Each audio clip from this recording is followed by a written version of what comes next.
And in the same vein, um, STEM is often my focus because it's something I'm most familiar with, but it does need to not happen in STEM. This kind of stuff needs to not happen in STEM. And particularly when you're thinking about things like medicine or engineering or what have you, where you also have some very substantive things that can impact a lot of people's lives.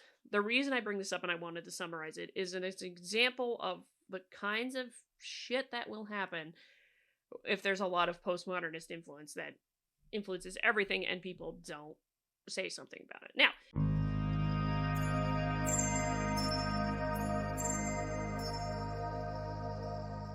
well, hello. I apologize for last week that I had forgotten to that I had forgotten to record anything while I was away on travel, and I did promise you the Fiedler on the roof fiasco. And okay, so we will now get into that this week, and I will do my best to record because I'm again traveling next week, and I will do my best this time to record actually some things before I go. But first, before I forget, Side Chat Saturday is happening this coming Saturday, the January 21st, 2023, and with good friend Kieran White joining us to talk about all things science and the media and journalism and social media and all that lovely good jazz. And I asked Kieran actually to join me with this one because he is an exceedingly good at figuring out things with language, as well as framing and communications and all this other kind of jazz. So I expect we'll have a fun conversation. That is this coming Saturday. I hope you'll join us. That will be live on this channel on Saturday for Side Chat Saturday. Yes.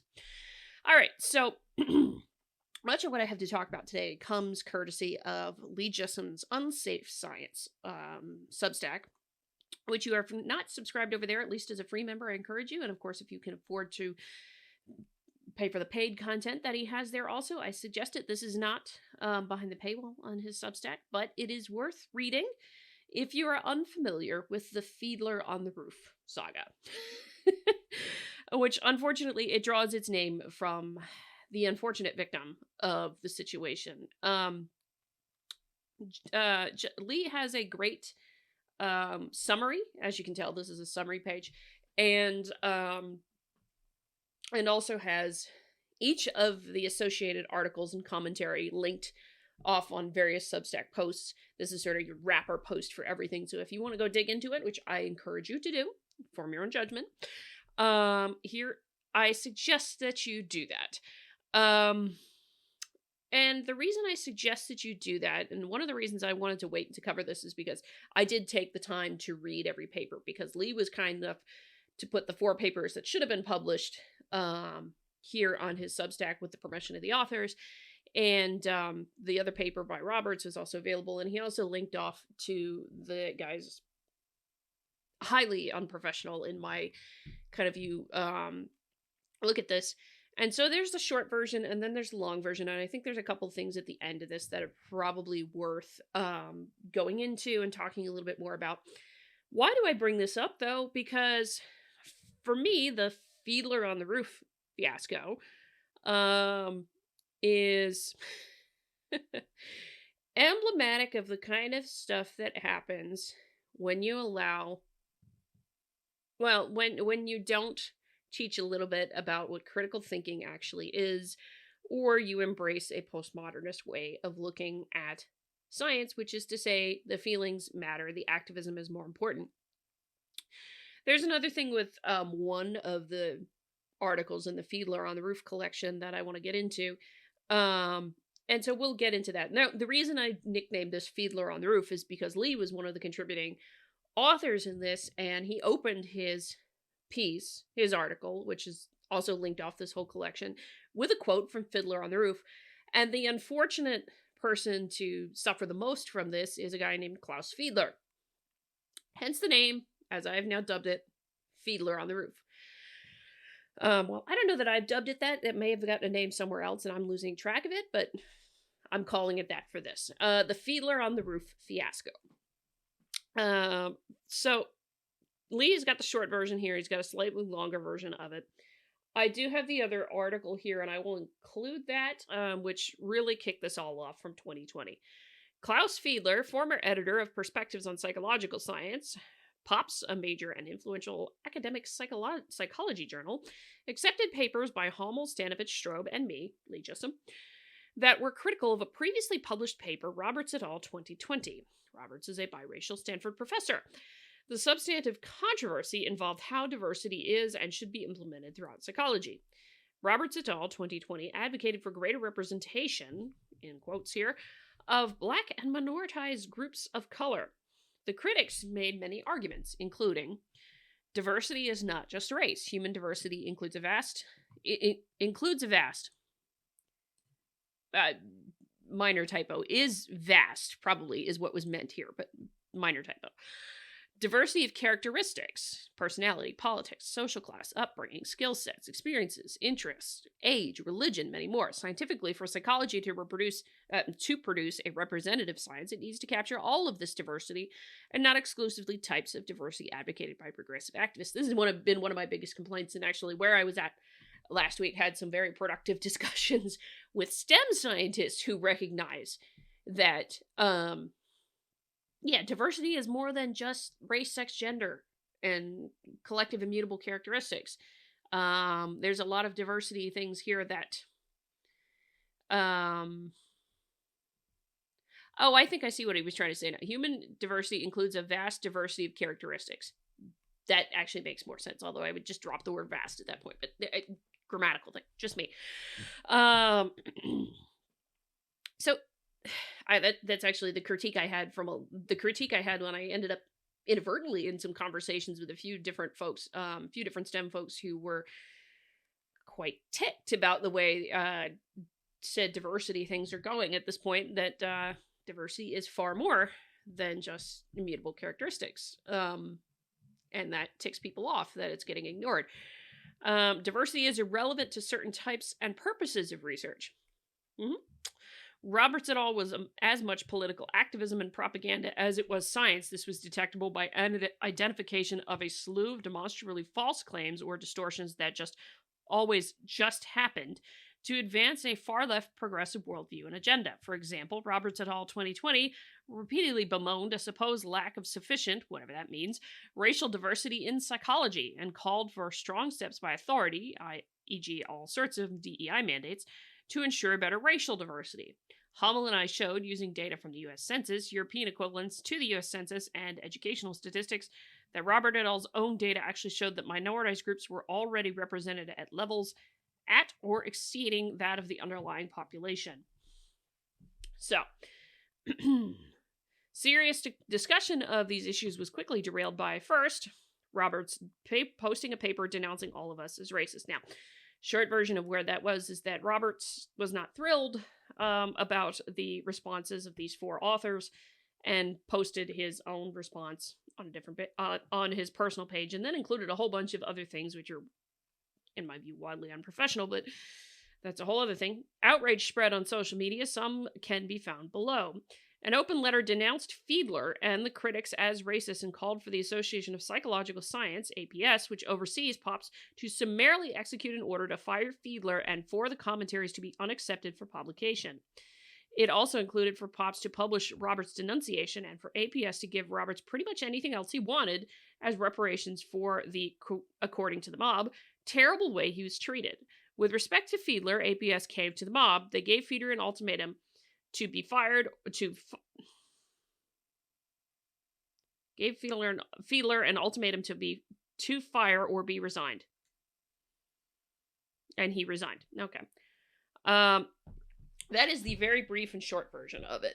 And as I said, he's got quite a lot of links to primary sources and what have you, including the link to the original paper, which is open access. You can go read the original paper, and I have. And I very much agreed.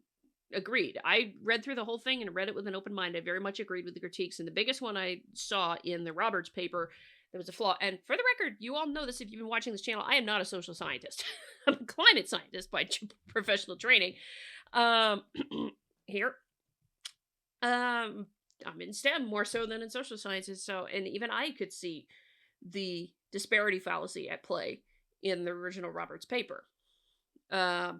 Dealing with diversity in science, Hommel's criticism of Roberts et al. 2020.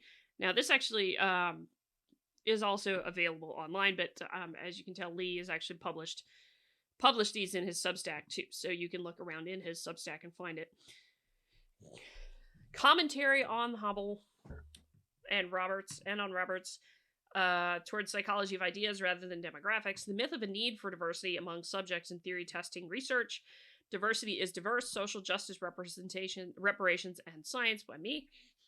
Diversity for truth, Hommel's reply to the commentary. So all of these were denunciations as being racist.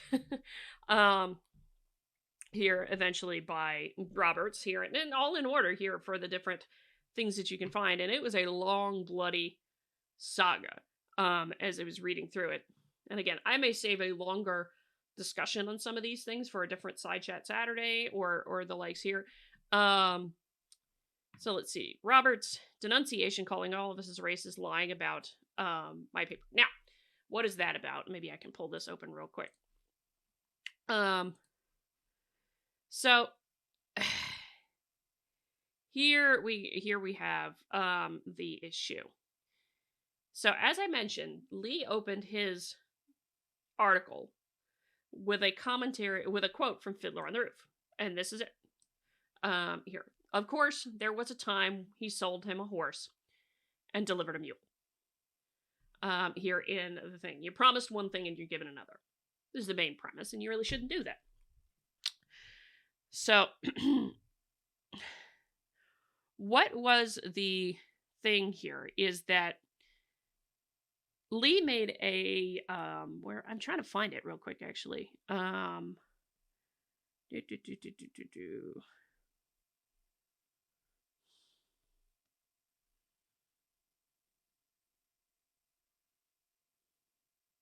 Yes, so what Lee did later in his article was to make a point, and it's here on the screen right now, was to make a point using that horse and mule metaphor. You're selling a horse, but you're given a mule metaphor, and apply it to the ideas in the Roberts paper. I read Lee's paper, I read Roberts' paper, and I did read Roberts' whole slew of denunciations too.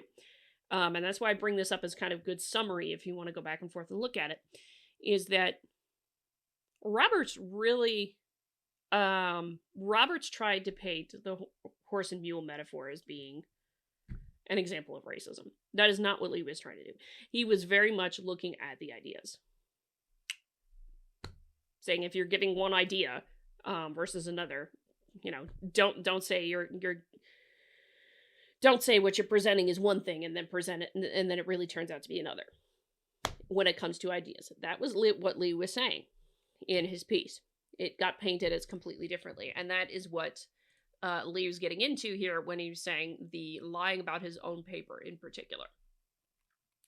With this, after that, there's a lot of open letters, what have you.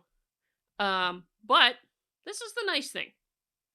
APS demands that, Association of Psychological Sciences, demands that Fiedler either resign or be fired. He resigned. There is not an exact public record of this, but APS explains its actions.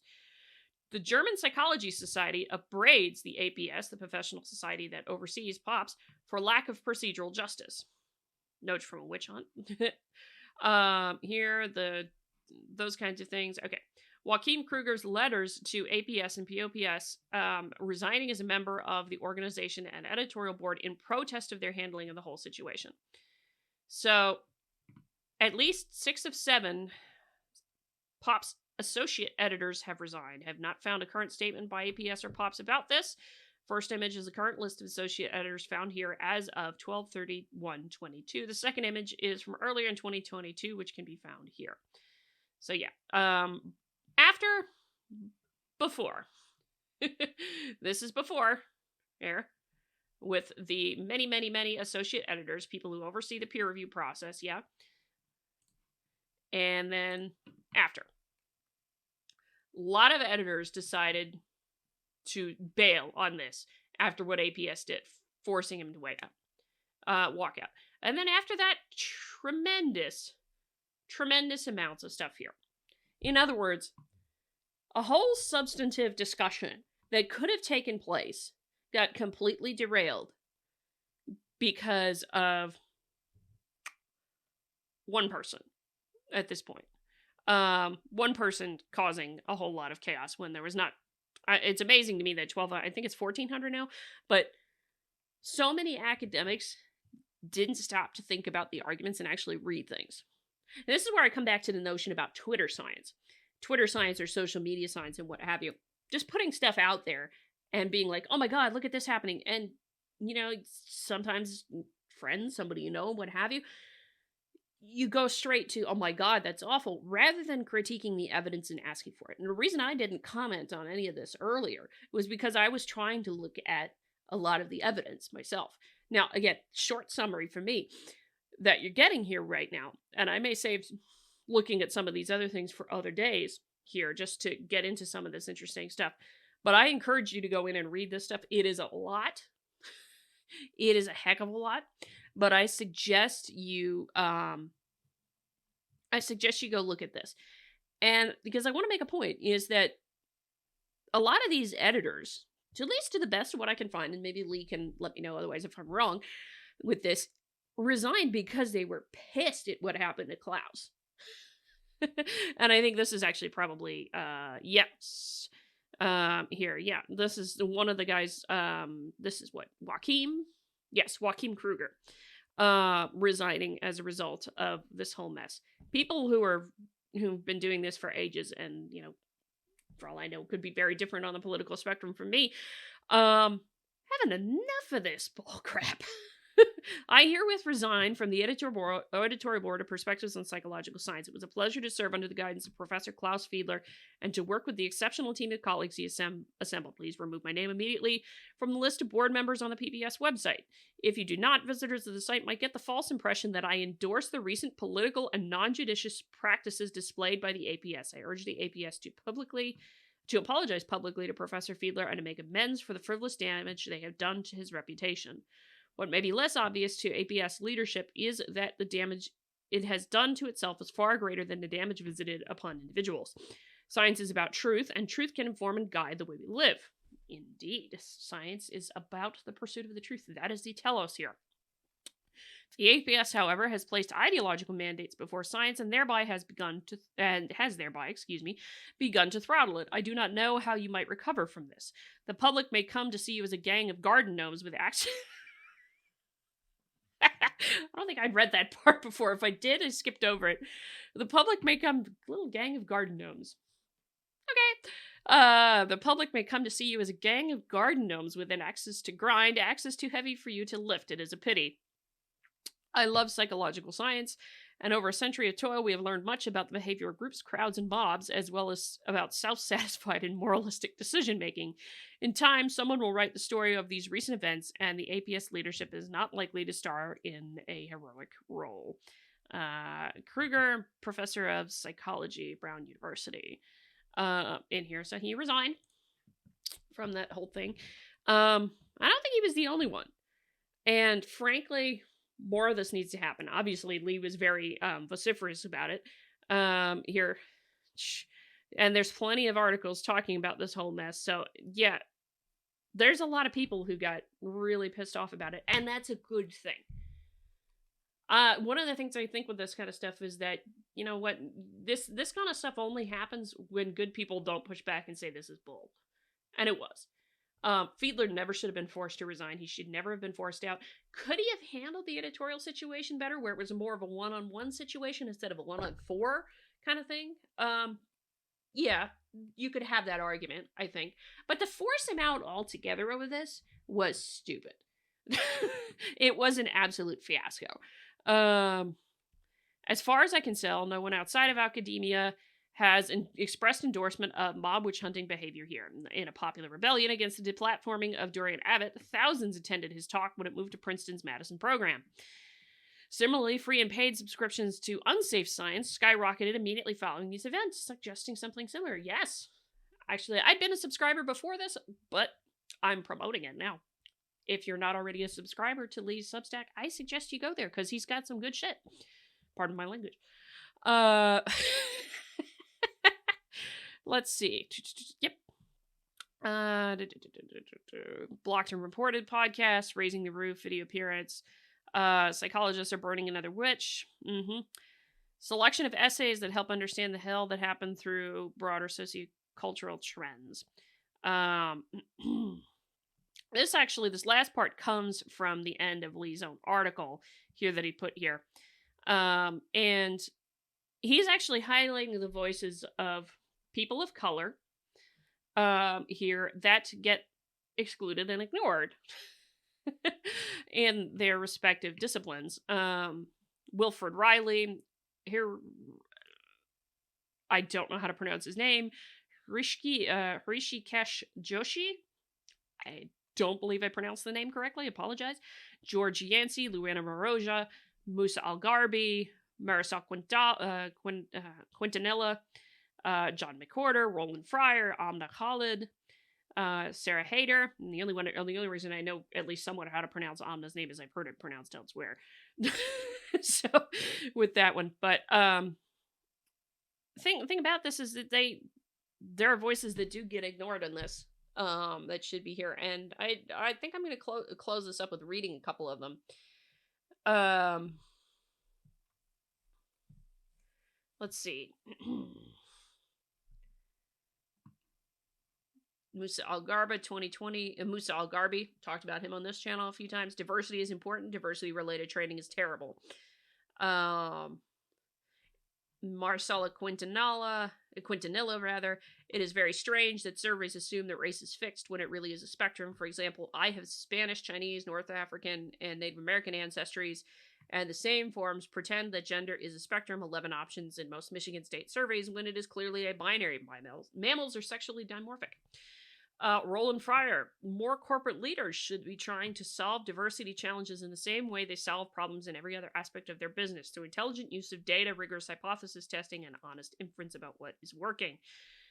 Amna Khalid, having grown up under military dictatorship in Pakistan, I know well what happens when freedom of expression is threatened and people are bullied into silence.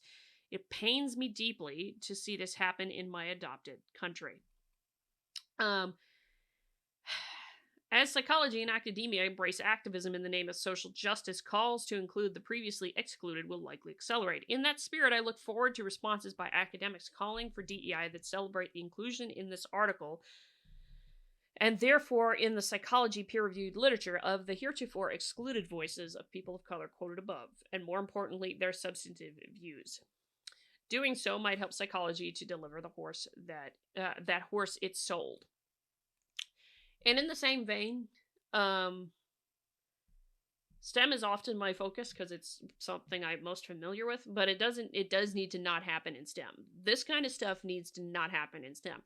And particularly when you're thinking about things like medicine or engineering or what have you, where you also have some very substantive things that can impact a lot of people's lives. The reason I bring this up, and I wanted to summarize it, is an example of the kinds of shit that will happen if there's a lot of postmodernist influence that influences everything and people don't say something about it. Now, in that vein, last week I was thrilled to sit down and chat with a bunch of folks who did have enough of this and are pushing back in their own ways.